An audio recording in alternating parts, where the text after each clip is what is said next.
Can anyone catch them, do you think? Yes, of course.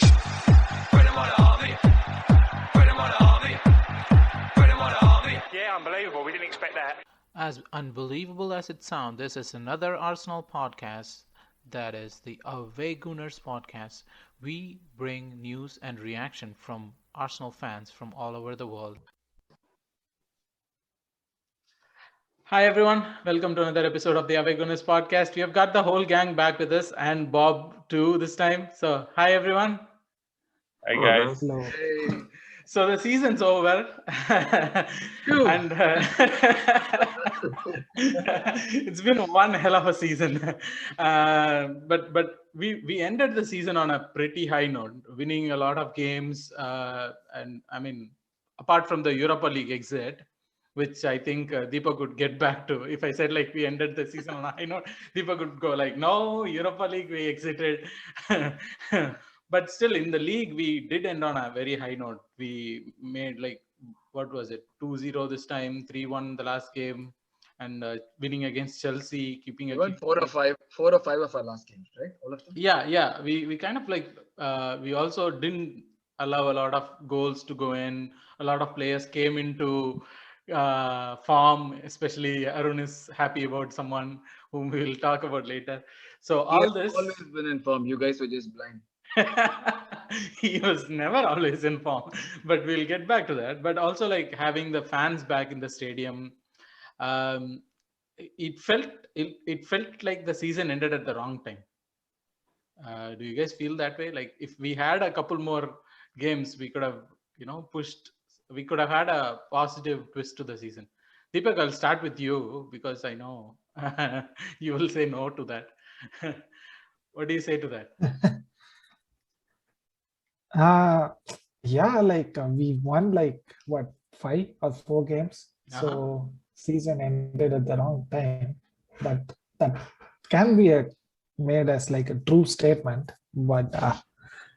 But still, we did do the whole the second half being we finished second after Chelsea. If we consider only the second half, do you still believe in that? No.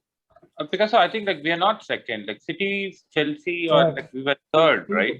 We are not second. Yeah, where we started. But still,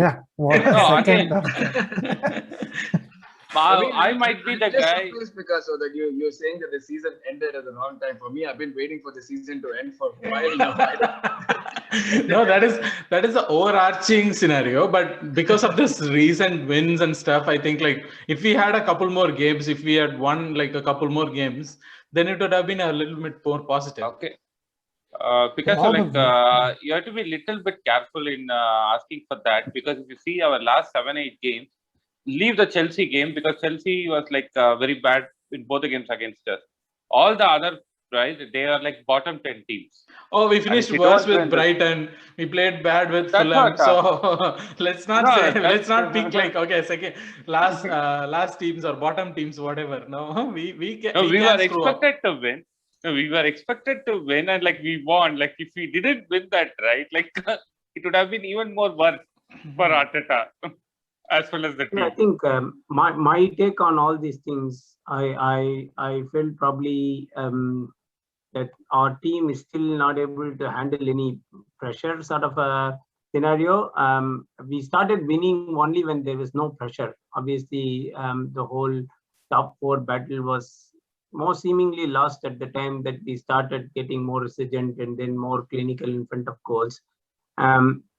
And also, I think our Europa League hopes as well ended. So we didn't really have anything to hold on to. So maybe just the players just played the game and then it actually worked in our favor. So, but you can't actually take this optimism as actually a very positive one, because remember when we ended the season last term, it was very similar circumstances where we won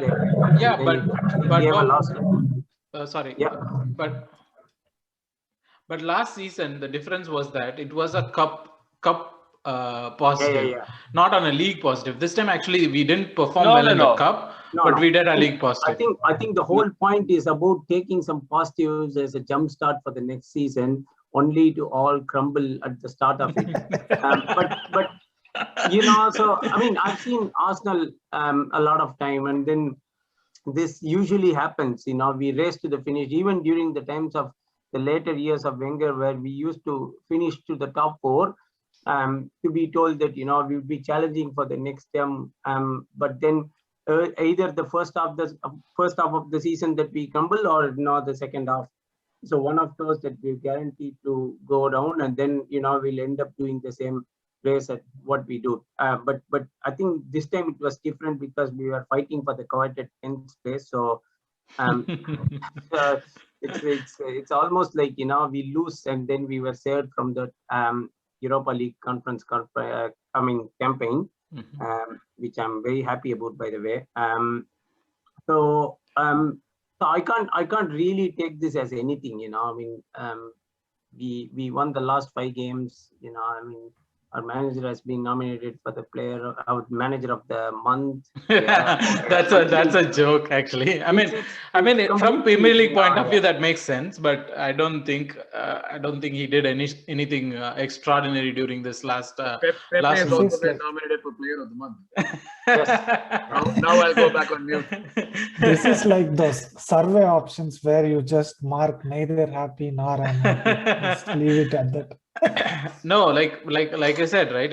I feel that the team kind of performed well, but I don't see that the manager had a lot to do with that in the last couple of games, especially because I think the team itself, like, he didn't change the formation or strategy or tactics or anything. He just got like Tierney back. He got like Emil Smith Rowe back. He put Aubameyang through the center. That's all he did. Pepe hit a nice nice run of form. And that all worked at the same time. I don't see that manager of the month nomination is kind of a flattering. Then we should not complain when the team doesn't play well. No, but that is also true, right? I mean, we should not complain completely on the manager, but we should, especially during the the part of the season where November, December, during that time, we were seeing that the number 10 position was the problem. We know that we had ESR on the wings, or we had even Ozil on the wings. We were crying out for someone to play in the number 10 position, which didn't happen. And then he was forced to put that, and then it clicked, right? So that blame should partially go to Arteta. See, I think if I were to summarize our season in a nutshell, then it's actually a season of 2 halves. One half where the first half where we were in a self-destructing sort of mode. I don't know. Definitely, I think Ozil played a lot in that, as in from the back, behind the scenes. So there were a lot of things that I could relate to, which led to our downfall. There was actually a point in time when you could actually wage even a £1,000 bet for Arsenal to lose any game, because that's how they were, every game that they would turn up just to lose. I don't know, maybe you told us this at that time, all of us. Arsenal, betting on Arsenal better than betting on Bitcoins. Yes. I think that played a part. And once the deadwoods were sort of cleared, with many of them going out, it paved way for what really Arteta wanted to do in the first place. So, I mean, judging him in one full season is completely not right, because he is a rookie manager, as we all know, and possibly he's going to have its ups and downs. And Premier League is not actually the best place for you to start managing. When you consider that the great Pep Guardiola, when he actually came into Manchester City, he didn't win anything, in the first season. So, I mean, you have to. That's the way Premier League works. Every team is competitive. It's not like any other league in any other part of the world. Mm-hmm. So, yeah, I mean, after January, we had nothing to be won. In essence, top 4 and all those sort of things were mostly out of reach even back then. With the squad that we had, we didn't have any chance to challenge. for anywhere near close to the top. So we just played on the natural way. I mean, the way that the whole Arsenal team works is we actually depend upon key personnel to perform in games, and if that doesn't happen on a particular game or on a particular day, we lose. I mean, Kieran Tierney, Smith Rowe, or Xhaka, or I could even say Granit Xhaka this season. They are actually been key players, and Pepe actually, for instance, in a lot of games. So you expect them to perform, and when they do, our team clicks, and if they don't, that's it. We crumble on that day.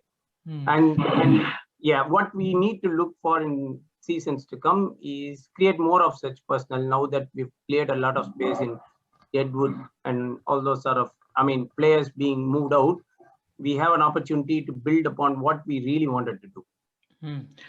True, but I have a question for all of you guys. Yes. Okay, go ahead. It's just like something related with like all that we've been talking about, like the season being season of two halves and like Arteta. Yeah, but do you want to hold on to that question for us to ask in the season review pod, or do you want it to be? No, it's nothing about the season review. It's just like a one small thing. Okay. We've been talking about this, but what do you think? Like really, apart from let's say the losses and the miserable form that we were in, what could have probably prompted him to like make the changes that he did? Because those were not like simple changes. We were playing a big team, Chelsea, in a very important game, and that's the first game that he actually played the youngsters who made the difference, and that has changed that season around. So I don't know what prevented him from doing it for the first half of the season, and what prompted him to do, because like I said, it's a big game. We were not playing a Fulham or a West Brom when he could take the chances, right? Yeah, so, but again, like if you think back to that game, if you think back to that time, expected us to win the game. Yeah. So even if we lost the game with the youngsters, no, it was like not only because of that. Like he didn't play youngsters because it was okay to lose. It was because he didn't have any other player left. Aubameyang was injured, I think, and many of them were injured or like not available. We had like few players out because of COVID also, I think, at that time, and like all that prompted him to do. See, I might be harsh here, but like if you ask me, right, like the player time, like where we lost the Champions League. See, this is a crazy season. Every team were like winning and losing, like because of like a short duration of matches.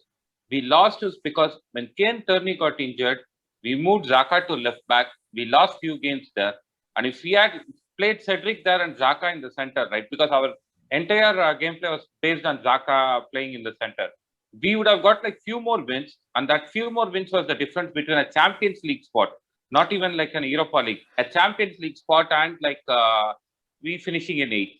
Like this season was that much crazy. We could have easily got the Champions League spot because of that.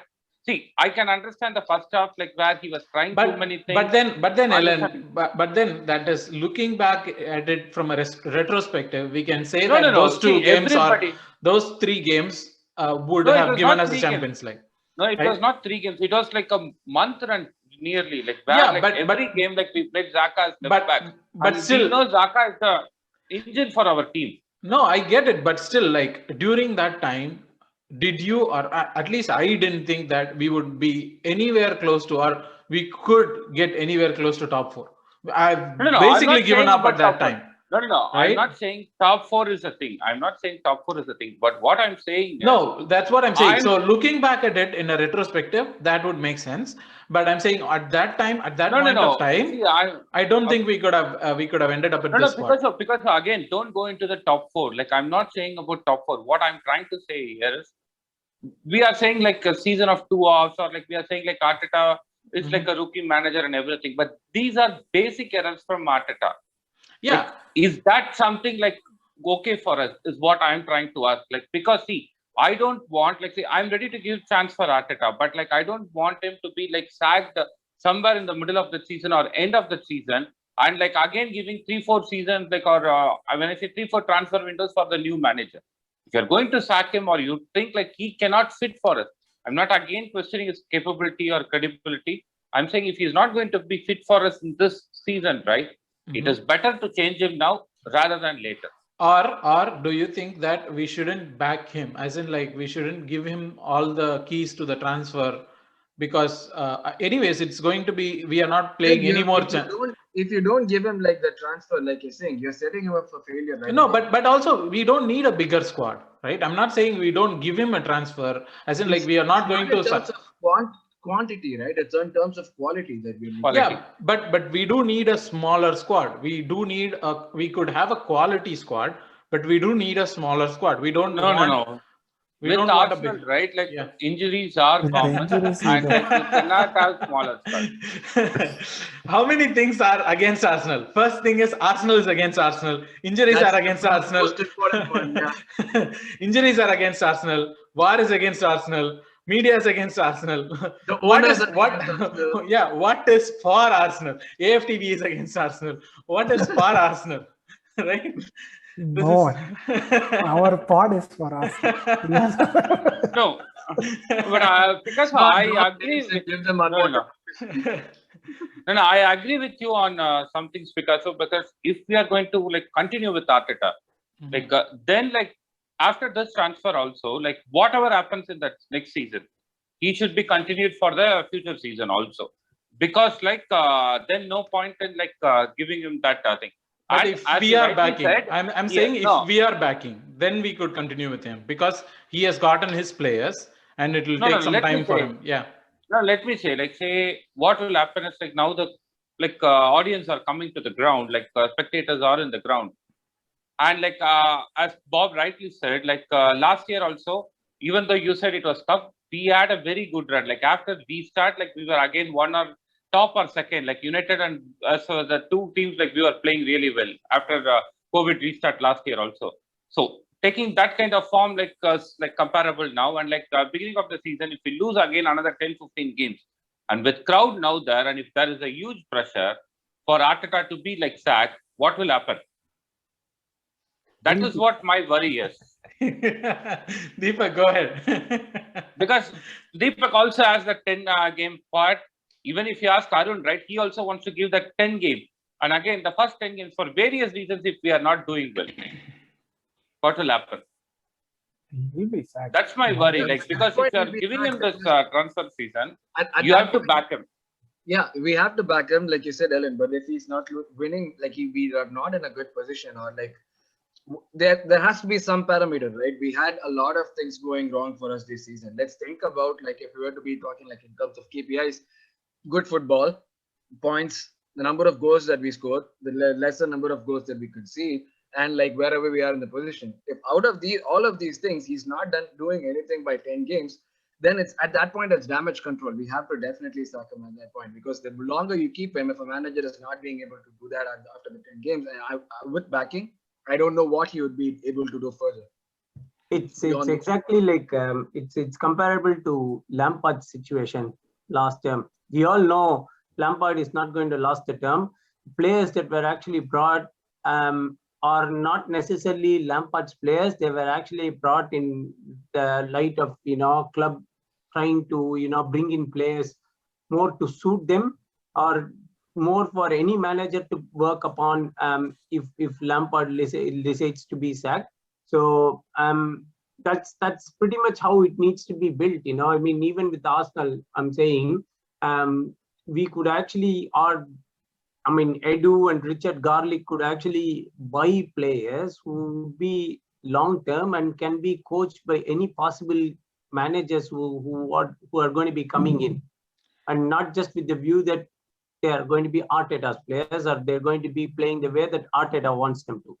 Yeah, I think that is so true, and I think we do have that kind of player. Like if you look at like Pepe, Xhaka, ESR, Martinelli, to an extent Aubameyang, Saliba, Gabriel, Partey, so all Tierney, all these core players, I don't think they are specific for Arteta. They are good enough, or they could be good enough. They are the players who he inherited. None of them have actually been, except for Partey, but none of them were Tierney and Partey. Yeah. Sorry? Tierney, Partey and Gabriel. Yeah. Yeah. Sure. Yeah. But they are actually good players. But again, like Saliba, Martinelli, he won't play. And That is, let us see, because we are making assumptions before it is happening. No. Right? It is the same. No, it's the same. Like say, even if you take right, like even at the end of the season, No, right, we said the same about it. ESR. We were saying the same about ESR. He gets a chance, he proves it. I don't know where you guys Pepe. get this notion that he doesn't like his own players, but he still wants to keep them. He's there. Like I totally don't understand. Because we said the same about me neither. we said the same about Pepe, where he's not his player, and then we said the same again about I'm not ESR. saying see Pepe. I always say like he will be dropped like after he does a good performance. I don't know why. That was the argument. I won't say like Pepe was not his player, but like see youngsters, right? Like there was a clear thing. See, and I've told in the past also, maybe because it's a first proper season and he want to play safe. I'm not saying that like he hates youngsters or anything. Even if I was in his shoes, I will try to play with my experienced players only. But there is something like that is preventing him from playing the youngsters. That is what my argument was always.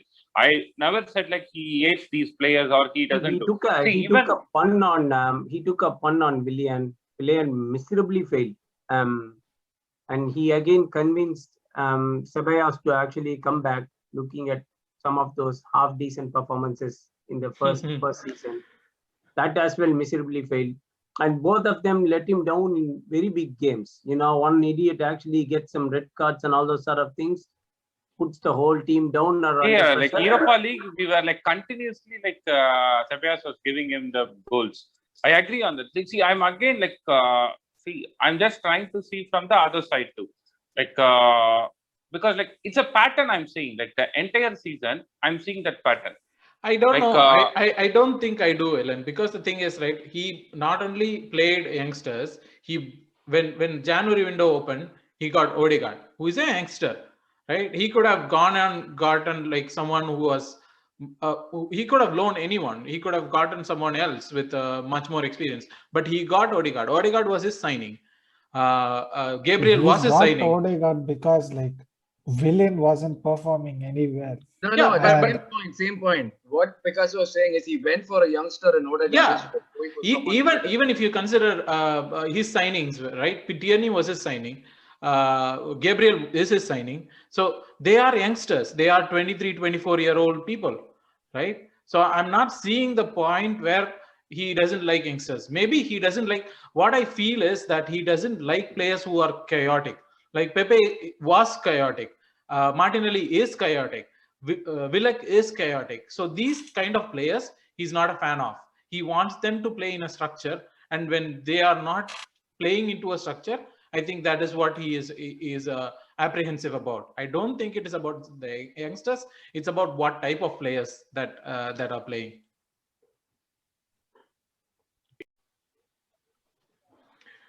So now that we were talking about Pepe, Arun, you must be very, very happy about what he has been doing. Yeah, I mean, like this, I would have been happier if I was able to see this at the beginning of the season rather than at the end. But I will take what I get. You know, like I've been saying this a lot. Pepe is not worth 72. He was never worth 72. There are very few players who are worth 72 million in this scenario.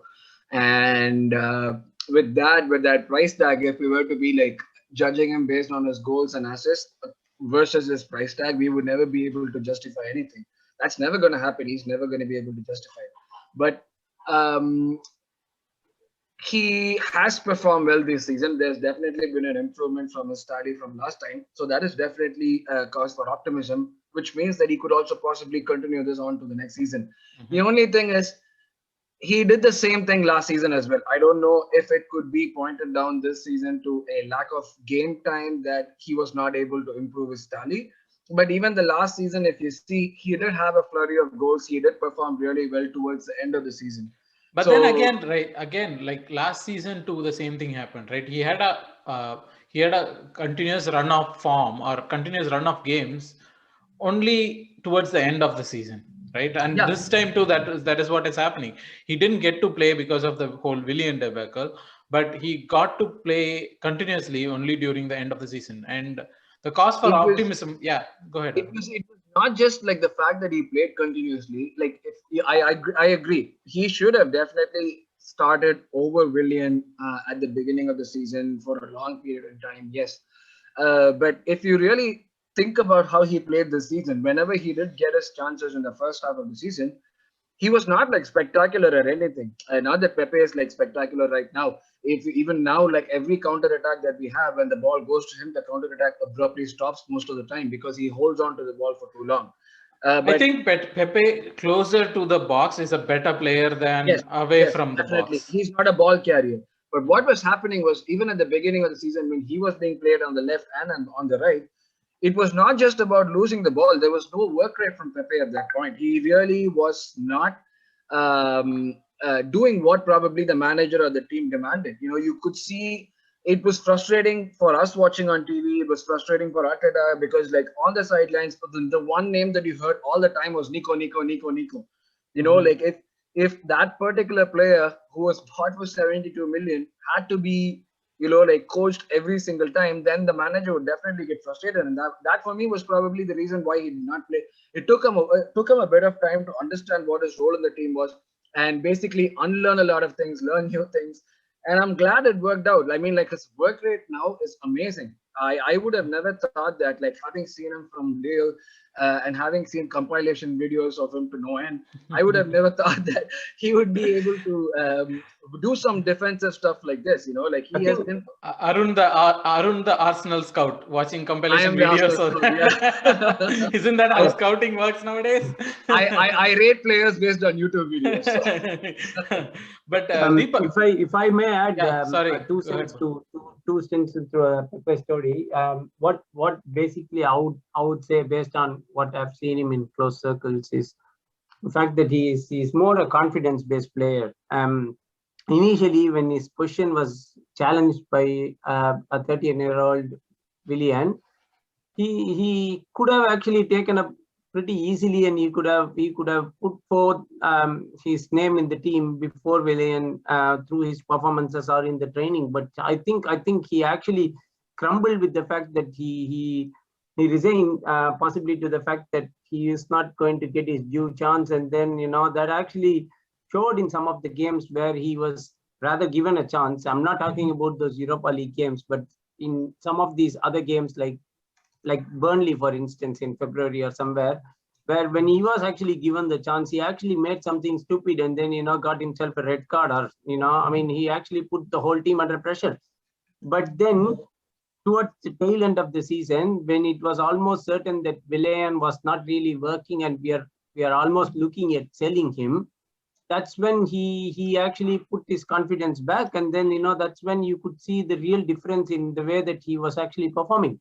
But then, Bob, right now, if you consider right now, that position is held by Xhaka, right? The right wing position is held by Xhaka, and he is going to be a bigger challenge than Willian for sure for Pepe going forward. And the left side, it is right now being held by ESR, or even in future, I'm hoping it is going to be held by Martinelli. So he cannot be like, okay, I cannot play in the right, I can play in the left. Exactly. It is going to be a challenge for him anyways. No, but for me, Bob, sorry to cut you off. For me, like I said, when things changed and he started performing better, he started playing well both on the left and on the right. You know, it wasn't like he was doing things only on the right, because I was asking Bob because Bob was mentioning about the confidence and being challenged. No. Like, you know what turnaround for Pepe this season? Injury to Kyle Tierney. Yeah. Cedric started playing on the left, and like Pepe was put on the left, and they both complemented each other. Even when he was playing on the right for 1 or 2 games, like they both complemented each other well. At that time, like Pepe started playing well, and that like continued for him. Like, so there was 4 or 5 games where they both played together on the left, and that's where he started playing well. And then, like, my observation goes along the same lines, Ellen. You know, I see that when a fullback is overlapping the winger, he plays he actually Pepe's position is sort of, I don't know, he's sort of getting a lot confused in terms of how he should move, and then, you know, how to get the ball in those tight areas and all those sort of things. Whereas if you have Cedric, is not someone who actually, you know, as much attacks as how Kenny would do. in those places, I think he's more comfortable that way. See, I feel like a proper right back, right, like will make even more better, like for Pepe, and like he can do even more wonders. See, I'm not saying like Bellerin is the person. Like I'm feeling like is one of the reason why like Pepe had a see. Again, I'm not going to say Pepe is great because of the recent goals or anything. He might like lead many of the things, but if you see right, majority of them came in the Europa League against teams which are like not even like of any of the Premier League standard. So we should not consider this. But again, he has, as Arun rightly pointed out, he has showed lot of improvements, lot of like areas like where we can like expect more from him. So with a proper right back and with these improvements, right, I expect a good season from him in the coming season. But Ellen, let me. I was not about to have this discussion today, but Bellerin is anyways going out. But Chambers have been a really good right back. What more do you want from a right back? Right? Why are we still? Would you start next season with the confidence with Chambers and be confident that we'll be able to do something? I would want another right back to challenge Chambers, but I would still start Chambers as my primary right back. No. What is wrong with him? I don't see anything wrong with Chambers. Right? The people that we are getting linked to, Max Aarons, is he better than Chambers? I don't think so. Why? I don't understand. From where are we going to get a right back who's going to be like a world, world wonder or whatever, a challenger, right? We cannot get a Robertson. We cannot get another Tierney for the right side. No. See, the reason why we want like a right back is because Arteta doesn't trust Cedric even on the right back or even on the left back. Yeah, no, I'm not talking about Cedric. No, I'm not talking about Bellerin. No. We are going to send them out. What I'm saying is, so because of that, you have just only one right back, who is Chambers, who is predominantly a centre back and not a right back. No, that is what I don't understand. Right back. Why are we saying that he's a predominant centre back and not a right back? His crosses are really good. Have you seen actually like any of the other apart from Sagna? Remember any other right back who put in actual crosses? Cedric is like the best of all the crossers. If you are just going by crosses, right? Cedric is the best. He cannot like. But Cedric is a better crosser than Chambers. Cedric knows only one thing. No, Cedric knows only one thing, that is to do crosses. Like if you have seen Southampton games and other things, you'll know that. But like he's not good at other things. I'm not saying that Cedric is a better player. That is what I'm saying. But the thing here is, there are occasions, even in the game, if you had watched, Chambers, right? Like when he crosses, he does it good. But there are occasions where like a cross can be done and he won't do that. See, I mean, that is something that he can learn. He's a 26-year-old, right? 25, no, 26-year-old. See, again, Chambers has like, even when he was playing for Fulham as a CDM, right? He played really well. Like, he is a good player in various positions. But like whether like he is the best at that position, he is not. So if you are going to spend money, like say for a player like Chambers, right? Like for that 40 million or 35 million, like it's better you go for somebody good. Who is that good? I don't understand who is that not good. Like that is not our job. Though I am a scout, a YouTube scout, that is definitely above my pay grade. So not like that. So, anyways, about the players and transfers, I think we'll have to have another part for that. Like that one we need to do some research. Yeah, but before that, but considering the options that we have, how about maintenance? No way. Definitely no. No way. Sell him. He doesn't want to play right back. You're going to lose the ball all the time if you have that guy anywhere on it. And he'll do it like with a very casual look on his face that would make you want to punch him repeatedly. So and with fans in the stadium. So many people already in the team who loses the ball in like some stupid positions. Like there is Xhaka. And there is even Partey loses the ball like doing some idiotic things, and then you need way. Thank you. I think with one thing for sure with Arsenal, we look any. I mean, or we make any best player look stupid when he comes to join our team. Or we make any player look too good from our YouTube videos and compilations that we can. That's a true fact. No, and our fans hype up. He jacked up the price for Pepe, and Pepe's agent have been, sitting in an island somewhere and then drinking all. Yeah. for the 72 million or what, for whatever that he has robbed from us. No, there's one thing like I wanted to just like bring in, like since Deepak brought in Partey. If you see, right, like Partey was playing at an attacking position in the back to midfield the last game, and he was actually doing well. Like always we were thinking like Partey will be the guy who will be at the back, and then like there will be another midfielder who will drive the thing. But the opposite was doing happening very well in the last game. Ellen, that is what racism is about. Okay, when you are like when he's a black player, we want him to be a DM. No. And when he's a white player, he's an attacking midfielder. It's not black player or white player. Like say kidding. Wenger has played Ramsey as right back. So see, I was just saying like he was known for his like defensive skill set and everything, even in Atletico Madrid. But again, Diego Simeone plays that way. But like that changes thing, right? But again, it's a very few sample size, and like it was against Brighton, like who didn't have anything to prove. But like we should not forget the previous game, they stopped the run of away wins of Manchester City. So it was not like they were a bad team. Also under Graham Potter, they were really doing good. So in that game, right, to see a couple of like his passes or anything was like really good. The previous games at all, like he will do a difficult tackle. At the very first moment, he will pass the ball directly to the opponent. Yeah, let me cut you off right there to get back to Deepak on that, because I think the change in the key is Xhaka. Exactly. That's what I was getting. That's what I was getting to you at. And with the talks of Xhaka leaving, or he wants to leave, and because I don't know, whatever reason it might be. And we have been always slating Xhaka for being like, we need an upgrade in the midfield and all those things. But looking back now, or in this season at least, he has been one of our very, very good performers. Consistent performance. He has made mistakes. The best performer.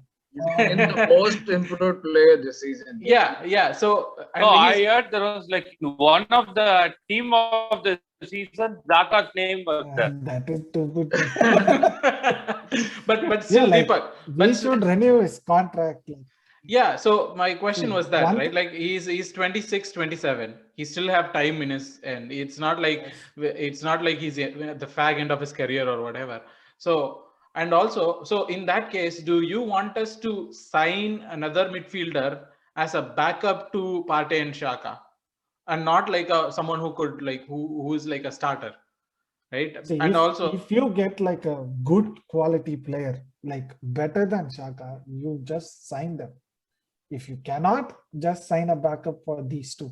I think we'll go that in a separate pod, Vijay, because we'll talk every position, and then we'll talk about possible options, and then the ones that Arsenal could afford. So okay. Anyways, I wanted to start on something that is going to be that I had trouble with the game, right?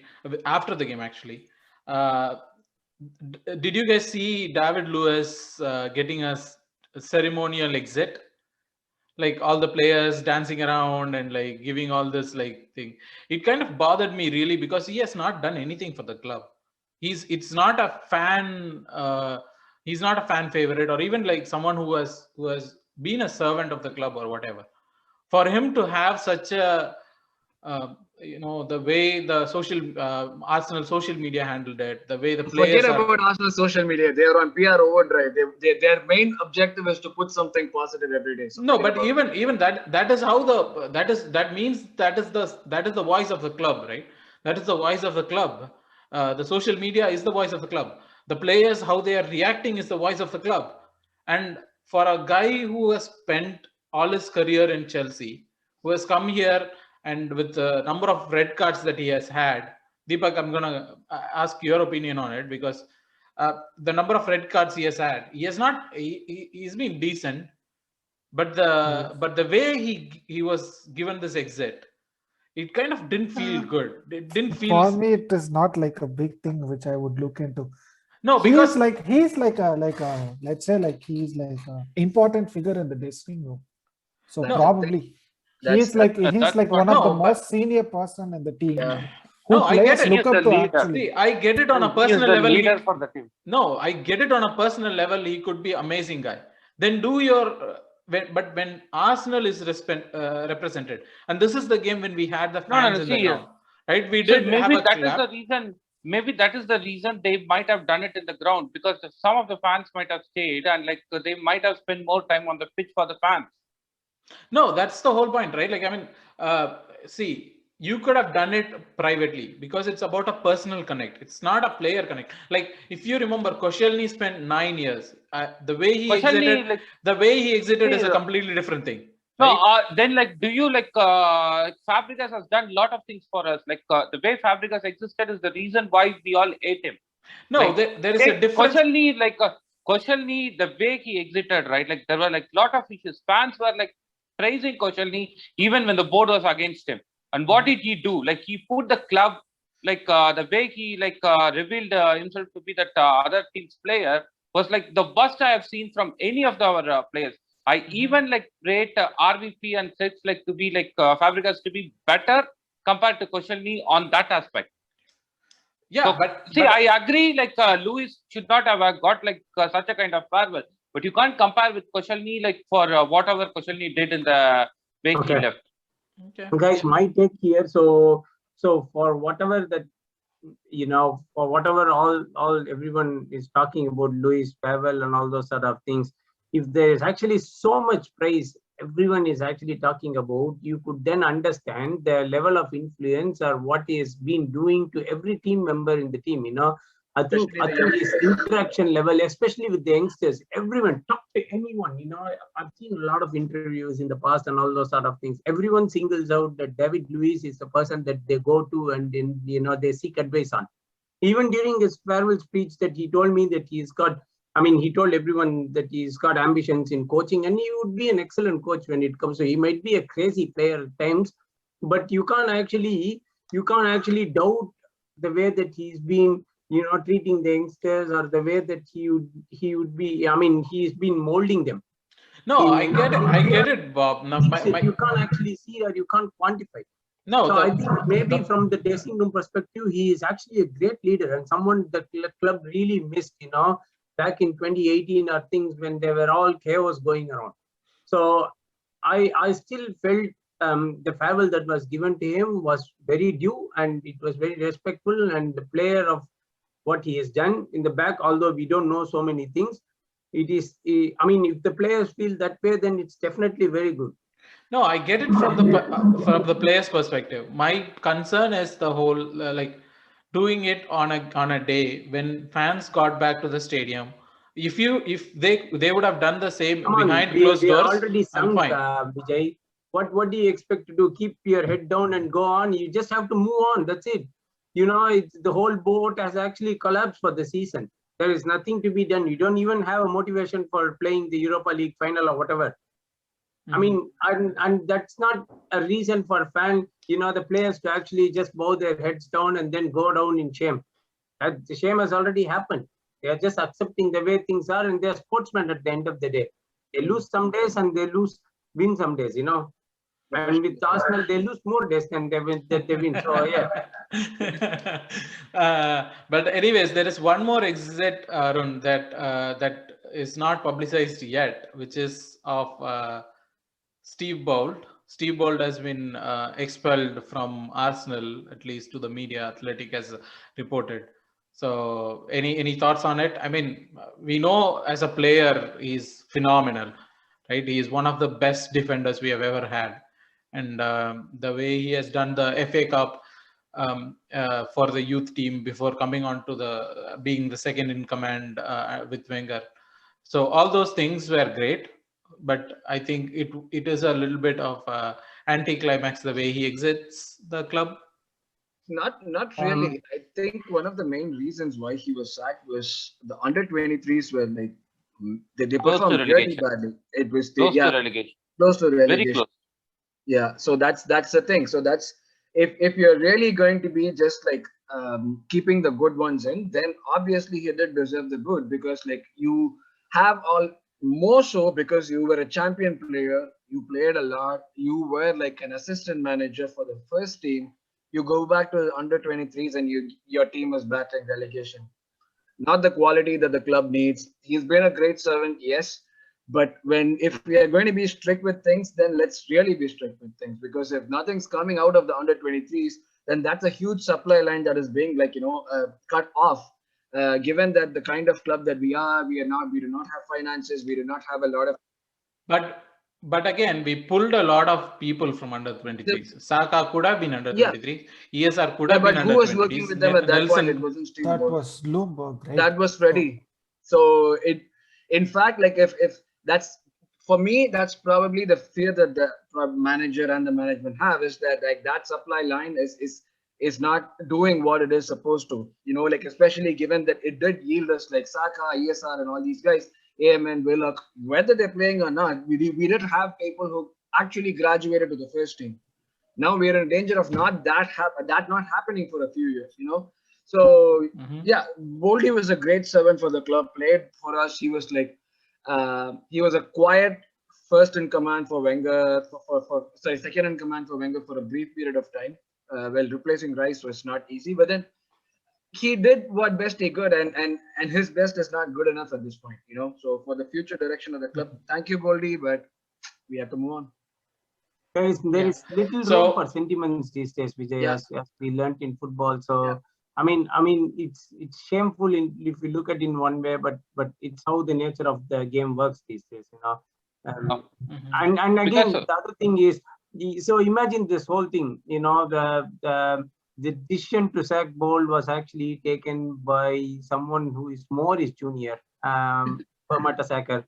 And look at how he's had influence of things than what Bouldy has, I mean, if Bouldy really wanted to actually get to the top of things, he could have even, gone to the levels of what Mertesacker is doing with the director of youth operations and all those sort of things. That's quite not happening. He was just confined, or what he stuck to what he was actually doing, and to me it looks like he had little influence of things, and I mean, he was not really vocal in terms of how it needs to be done. We don't know a lot of things, but then again, we have to set aside our sentiments and just look at how the football operations work. And I mean, like what Arun said, he might be a great servant to the club, but in terms of the scheme of things for the under 23s, if it's not working, then it's time to change. Because of just final thoughts from me on this side, like we were always complaining, Arsenal, our team, like a club which doesn't take such kind of decisions. We were never ruthless anytime. But if you see the last few years, a shift is happening there. So sentiments and emotions are kept aside, we are trying to see, yes, we make some mistakes. I agree on that, but we are trying to make everything correct. We are trying to make all the areas work. See, and under 23, right? Whatever happens, it is not going to affect the owners or anybody. But still, taking such a decision, right, shows the club is going on a different direction, which I feel is really good. Deepak, your thoughts on it? On Steve Bould getting out? Yeah, everyone pretty much summed it up. So I don't have any more to add, because I don't watch many of these under 23 games. I don't follow that much. But yeah, thanks for the memories, but thanks, bye. So guys, one last thing before we wrap up, just to get highlights of the season, as in just from a feeling perspective. We were talking before with Ellen, and Ellen was mentioning about how he thought Willian signing was going to be great, and now looking back, it was one of the lows that happened during the season. So something like that. Ellen, do you want to start, or? No, let the others get a chance. And okay, Deepak, because Deepak, we all spoke what he wanted to spoke. You're not going to get 3 positives if you're starting. No, if you could make 3 positives and 3 negatives, that would be good. But it is 3 fine. positives. Okay. The way we Deepak, just to give you a context, it may not be positive. 3 positive when you felt it. Say for example, he was saying Willian signing, right? For me, when it was signing, it was looking like positive. Season downward, it might have been negative. It is just based on just as a feeling perspective from this season, what and all you felt, right? In the season ending episode, right? We can talk about the proper positives and negatives. Yeah, go ahead. But if you say that way, I felt like very positive that we will turn around against Villarreal and score goals. I was so positive that we will win that game. Okay. If you look at that other way around, I am positive the way we finished the season, like not just finished, like how we performed after ESR got into the team. So obvious positives is like the youngsters, and one more is Granit Xhaka, how he has improved a lot and has become, like, let's say, the first team, like the first name on the team. He should be the first name on the team, actually, if you ask me. Saka. Saka, yeah. Saka has like he's off the boil like for the last 3-4 weeks. Yeah, but yeah, given his age, it's nothing. So yeah. What else? One more positive. It's okay. It doesn't have to be a count, but yeah, that's good. Negative. One more positive is like getting rid of the deadwoods. Oh, that was a great thing. Getting rid of Mesut Ozil, Sead Kolasinac, all those were the best positive happened to us in January. So, Bob, do you want to chime in? Like, what are the feelings about the season? Like, do you have any feelings that you had? Like, oh, this felt really good at this point of time. This felt really bad at this point of time. Actually, so if I were to talk about the positives, yes, as what like Deepak mentioned, I'd say the clearing the deadwoods actually the top thing that trumped over anything else. But I was actually a bit sad in that happened during January and not at the start of the season. At the start of the season, I was really excited about Partey and again with Saliba as well. But with unfortunate turn of events, I don't know. Partey was actually injured for a long while, and then he didn't really get his rhythm. Because I've seen him play quite a lot for Atletico. So I was really excited and upbeat for this team performing to the levels that they should. But then sadly, it didn't quite happen. But I'm just hoping for better things, in the coming seasons also. So now that we've got more space in the squad.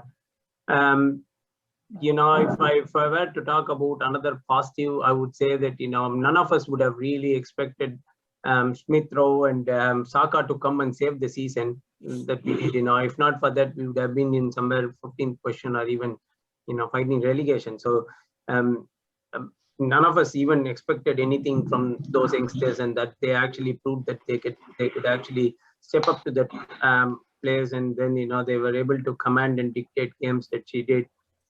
As well, put some little faith back into our academy, because for long that we've not been able to produce any good players who are level with the top guys. So that was again another positive that I could think of. And then the third positive, although it might actually sound negative, is the fact that we didn't get into Europe because this team needed a beating, especially with the owners, that they definitely needed to know that things are not definitely going the right way, because the FA Cup papered over a lot of cracks last season, and they felt that the team was actually improving quite a lot when it was still dismal.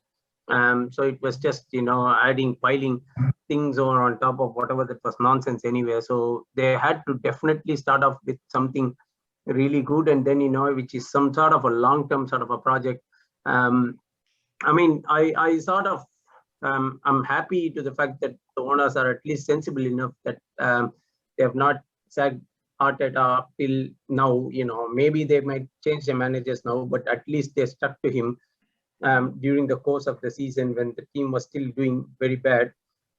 Because if not for that, actually, it would have been put in a complete distress. Although I don't really have any hopes on them. I feel that the team, having performed so badly and missing out on any European football, means that they have to really wake up and then do some sort of a serious retrospection, and then serious ingesting of funds for us to get to the top. It actually puts a good story back onto them to really spend before they can actually earn out of it. In terms of negatives, possibly I'm one of those ones who think that we sold the wrong keeper. We sold Emi Martinez when we should have actually sold Leno. But okay, I think if you look at in the grand scheme of things, we made a good profit out of a second choice goalkeeper. Okay, fair enough. Yeah, the signings of Villayan was completely down. I think many of us thought that he would add a lot of value to our team in terms of experience and skill, but it proved the other way around. He was more a headache than any good. That's definitely there. Odegaard actually revitalized a lot of things in the second half of the season. I wish he could actually continue there, but at least he helped us in the interim, which is sort of good. And many of our loan signings in the past, so he was someone who came in and made a really positive influence. The recent times. Bob, I need to cut you off right there because we are probably running out of time. Let me get the view from Arun. Arun, do you want to go next? Negative, signing Willian. That's for me the biggest negative of the season. I don't understand why we signed him. Didn't do anything. Another negative would be the way in which we played Europa, the lack of motivation. If you cannot be motivated for this big a game, then that puts like the mental strength of the team and not just the manager, the team, the personnel into serious question. This team is not going to go forward and do anything if this is the mental strength that they have, and it was very disappointing the way in which we went out. So that's my second negative. And the third negative is probably not. The third negative is the form of Aubameyang and Partey. That for me was the biggest negative. Because we had this one guy who was doing everything for us, and when he was not doing anything, it showed how naked we were. It was without him, it was stripped completely naked, and that's one of the main reasons why we struggled. And again, Partey, like Bob said, a lot was expected from him this season. The returns, though there were a few glimpses, it was more often a case of him losing the ball easily and us not doing anything. So it didn't really equate out and justify what was going on in terms of his transfer. The positives, for me, the biggest positive is like Deepak and Bob said, getting rid of Deadwood, getting rid of Mustafi, Kolasinac, and being happy that we don't have to see them in Arsenal shirt again. That for me was the biggest positive of the season. The second one, which I would say, is Xhaka's form. I keep saying this again and again. He's the most improved player. People might think that I'm just talking nonsense, but how can a player be an improved player at Arun, sorry, by the way, Walcott has won that most improved player award thrice so far, only for him. Sure. Oh, okay. So, well, I mean, Xhaka, I think Xhaka's improvement on a scale is better than Walcott, so I would be happy giving that to him. The third one, I'm actually struggling. Oh, yeah. Third one is dodging the Conference League bullet. So that is though we can complain all about not being in Europe, the fact that we're not in the Conference League is a big bullet we dodged, and I'm really, very happy. That's a huge plus. Okay, Ellen, quickly within 2 minutes. Okay, positives is as everybody said, the Deadwood's clearing. You could see what Mustafi and Kolasinac did for Schalke too. So what kind of influence they had. So that was a major positive. The second biggest thing for me was again, as these people said, is on dodging the Conference League, because that was an unnecessary distractions on Thursday, and that to some unknown places where you have to travel a lot, which will have definitely an impact on your Premier League thing. And the third thing was you can say both the things, Thomas Partey signing, as well as how the team bounced back after Christmas. See, we were really going down, and the way the team bounced back was really good. With respect to negatives, right? For me, the biggest negative was the Villarreal semi-final. It was we were playing as if we were 1-0 up, and the other team needs to score. That kind of mentality is something attitude is something I cannot accept. Second biggest negative for me was how we treated Saliba. We didn't allow him to play a cup final. We asked him to come back here. We didn't even play even a single game for him with the main 11, even in Europa or Carling Cup or anything. And then we sent him back, saying he's not capable. But like a player who played along with him, like Wesley Fofana, is doing wonders for Leicester. Like we cannot like same team like where like Saliba was like outshining Leicester. So sorry, Fofana. So I cannot understand like the way we treated him. Like if he had failed, that's a different thing. We didn't even give him a chance. Like after not allowing him to play cup final. And third negative, like as everybody said, like Willian signing, and like no clarity on like what he needs to do for the team also. Or than Willian signing, it is signing back Ceballos.